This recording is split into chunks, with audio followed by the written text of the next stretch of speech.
बप्पा रावल, क्या वे मेवाड़ के असली संस्थापक थे? कल्पना कीजिए, एक घने जंगल में जहां सूरज की किरणें पेड़ों की पत्तियों से छन कर आती हैं, एक युवा चरवाहा गायों की रखवाली कर रहा है। अचानक एक रहस्यमयी ऋषि प्रकट होते हैं, जिनकी आंखों में भविष्य की झलक है। वे युवक को आशीर्वाद देते हैं और कहते हैं, तुम नहीं बल्कि शिव स्वयं तुम्हारे माध्यम से राज करेंगे। ये कोई काल्पनिक कहानी नहीं, बल्कि 8वीं शताब्दी के भारत की एक जीवंत किंवदंती है, बप्पा रावल की। लेकिन क्या ये युवक वाकई मेवाड़ के असली संस्थापक था, या इतिहास और मिथक के बीच की एक धुंधली रेखा? आइए इस रोमांचक यात्रा में डूबें, जहां वीरता की कहानियां, असामान्य तथ्य और ऐतिहासिक बहसें आपको अंत तक बांधे रखेंगी। प्रारंभ, एक चरवाहे से राजा बनने की असाधारण कथा।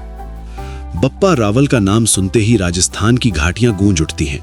वे गोहिल राजवंश के एक प्रमुख शासक थे, जिन्हें मेवाड़ की स्थापना का श्रेय दिया जाता है। लेकिन क्या वे असली संस्थापक थे? इतिहासकारों की माने तो गोहिल वंश की शुरुआत गुहादत्त से हुई, जो 6ठी शताब्दी में थे। फिर भी बप्पा को अक्सर संस्थापक कहा जाता है, क्योंकि उन्होंने मेवाड़ को एक शक्तिशाली राज्य का रूप दिया। उनकी कहानी 713 ईस्वी से शुरू होती है, जब उनका जन्म इडर यानी आधुनिक गुजरात के निकट हुआ। उनका असली नाम कालभोज था, लेकिन बप्पा यानी पिता समान और रावल यानी राजकीय पद उनके विरुद्ध थे, जो उनकी प्रजा की भक्ति से मिले। एक असामान्य तथ्य, किंवदंतियों के अनुसार बप्पा का बचपन नागदा, उदयपुर के पास बीता, जहां वे गायें चराते थे। उनके पिता नागादित्य या महेंद्र द्वितीय एक युद्ध में मारे गए थे, जिसमें उनके परिवार के सभी पुरुष सदस्य हताहत हुए। बप्पा को बचाने के लिए उनकी मां ने उन्हें एक ब्राह्मण परिवार के पास छोड़ दिया। यहाँ एक रोचक मोड़ आता है।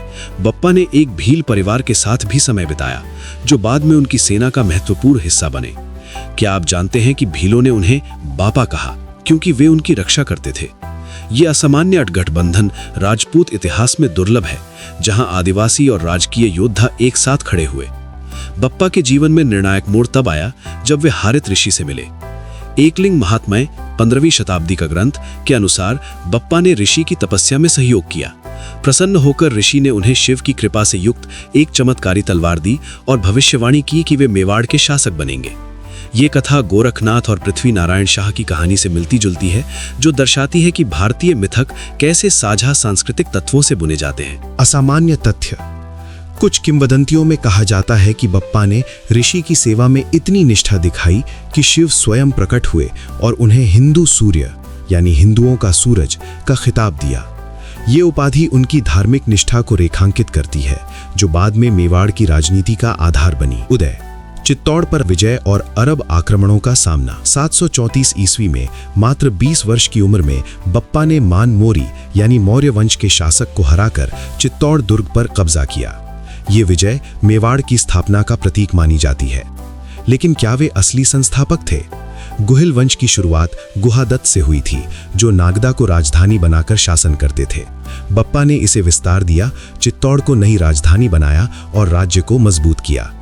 इतिहासकार आरसी मजूमदार के अनुसार बप्पा गुहिल वंश के 9वें वंशज थे, लेकिन उनकी उपलब्धियां इतनी बड़ी थीं कि उन्हें संस्थापक का दर्जा मिला। अब आते हैं उनकी सबसे प्रसिद्ध लड़ाई पर, अरब आक्रमणों के खिलाफ।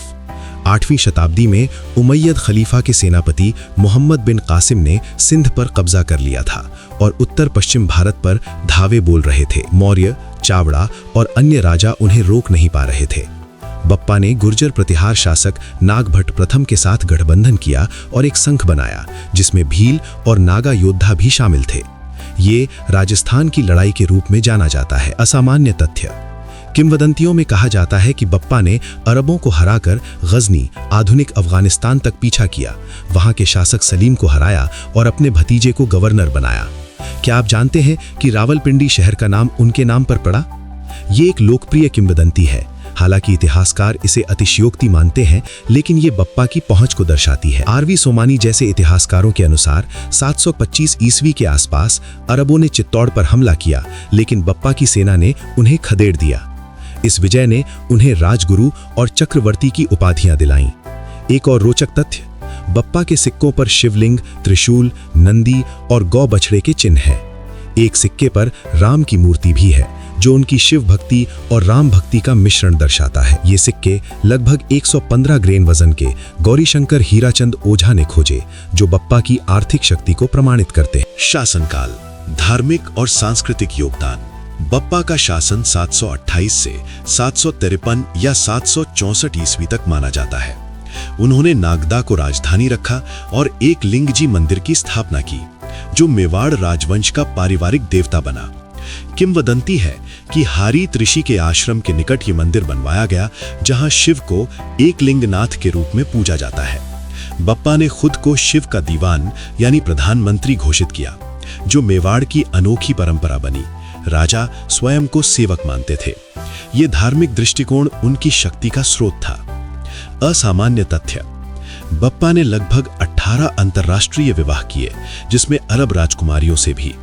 किंवदंतियों में कहा जाता है कि उन्होंने कंधार, खुरासान, तुरान और ईरान तक अभियान किए और वहां के राज्यों को अधीन बनाया।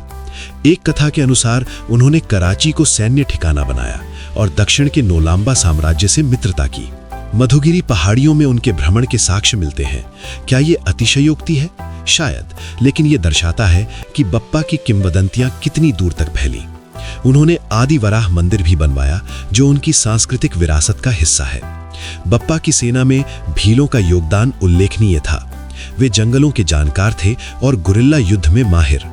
ये गठबंधन राजपूत इतिहास में दुर्लभ है, जहां सामाजिक सीमाएं टूटती दिखती हैं। इतिहासकार श्याम मनोहर मिश्रा के अनुसार बप्पा शुरू में मोरी शासक मानराज के सामंत थे, लेकिन अरबों के खिलाफ अभियान में उन्होंने उन्हें अपदस्थ कर दिया। बाद में उन्होंने प्रतिहारों को राष्ट्रकूटों यानी दंती दुर्ग के खिलाफ सहायता दी, जिससे मेवाड़ का विस्तार हुआ। बहस, क्या बप्पा मेवाड़ के असली संस्थापक थे? यहां आती है मुख्य बहस। एकलिंग महात्म्य और कुंभलगढ़ प्रशस्ति 1460 ईस्वी जैसे ग्रंथ बप्पा को संस्थापक मानते हैं, लेकिन शिलालेखों में असंगतियां हैं। 959 ईस्वी के उनावास और 971 ईस्वी के एकलिंगजी शिलालेखों में उनका उल्लेख है, लेकिन 977 ईस्वी के अठपुर और 1083 ईस्वी के कड़माल शिलालेखों में नहीं। इतिहासकार सीवी वैद्य, डीआर भंडारकर और जीएच ओझा बप्पा को एक उपाधि मानते हैं, न कि नाम। वे उन्हें कालभोज, शीलादित्य या खुमान से जोड़ते हैं। दशरथ शर्मा और डीसी सरकार के अनुसार बप्पा शीलादित्य के परपोते थे, लेकिन कुंभलगढ़ प्रशस्ति में त्रुटियां हैं। कुछ विद्वान उन्हें एक काल्पनिक या संयुक्त चरित्र मानते हैं। फिर भी अधिकांश सहमत हैं कि वे ऐतिहासिक थे और उनकी उपलब्धियां मेवाड़ को एक स्वतंत्र राज्य बनाने में महत्वपूर्ण थीं। अगर गुहादत्त वंश की नींव रखने वाले थे, तो बप्पा उस नींव पर महल खड़ा करने वाले।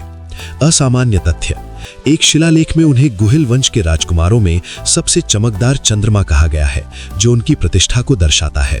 विरासत, सिसोदिया वंश से महाराणा प्रताप तक बप्पा की संतान खुमान प्रथम ने उत्तराधिकार संभाला। उनका वंश सिसोदिया कहलाया, जिसमें राणा कुंभा, राणा सांगा और महाराणा प्रताप जैसे योद्धा हुए। बप्पा की धार्मिक नीति शिव को राज्य का स्वामी मानना मेवाड़ की पहचान बनी। आज उदयपुर के उत्तर में कैलाशपुरी में एक लिंगजी मंदिर और माटाठा में बप्पा रावल मंदिर उनकी स्मृति जीवित रखते हैं।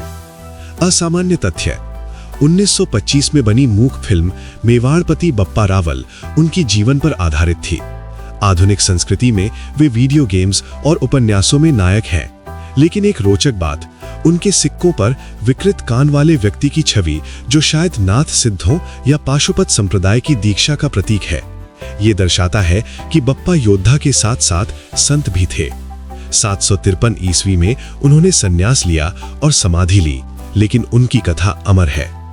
निष्कर्ष, एक योद्धा की अमर गाथा। बप्पा रावल सिर्फ एक शासक नहीं, बल्कि एक प्रतीक थे, वीरता, धर्म और एकता के। क्या वे मेवाड़ के असली संस्थापक थे? शायद नहीं अगर हम वंशावली देखें, लेकिन हाँ, अगर हम उनकी उपलब्धियां देखें।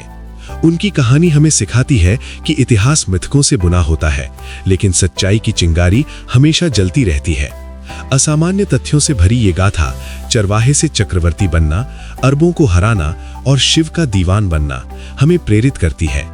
क्या आप तैयार हैं अपनी जड़ों की ओर लौटने के लिए, बप्पा रावल की तरह, जो असंभव को संभव बनाते थे? आज के लिए बस इतना ही। अगर वीडियो पसंद आई तो कमेंट करके बताएं और इसे लाइक करें और शेयर करें। आपने चैनल सब्सक्राइब नहीं किया है तो अभी सब्सक्राइब करें और बेल आइकन प्रेस करें। फिर मिलते हैं अगले वीडियो में।